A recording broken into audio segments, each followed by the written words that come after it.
You did mention the concerns around China. What happened with LVMH's revenue? Right, so the key figure to look at is organic revenue at its fashion and leather goods unit. So that's its biggest division. That rose just 1%. So it missed analyst estimates by almost half, bearing in mind analysts forecast a rise of 1.95%.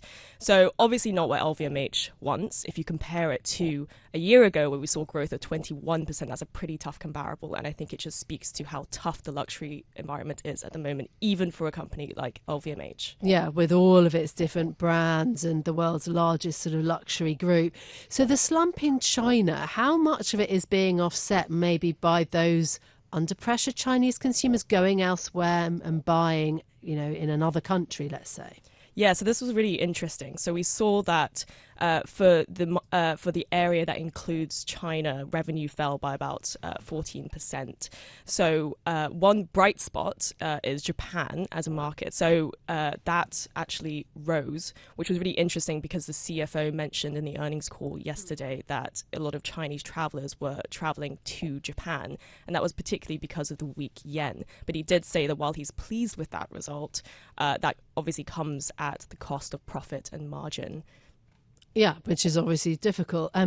How do LVMH's results then compare to a sector that we know has been under pressure? Obviously, they had the pandemic and slightly post-pandemic boom times, and now it's getting much more difficult.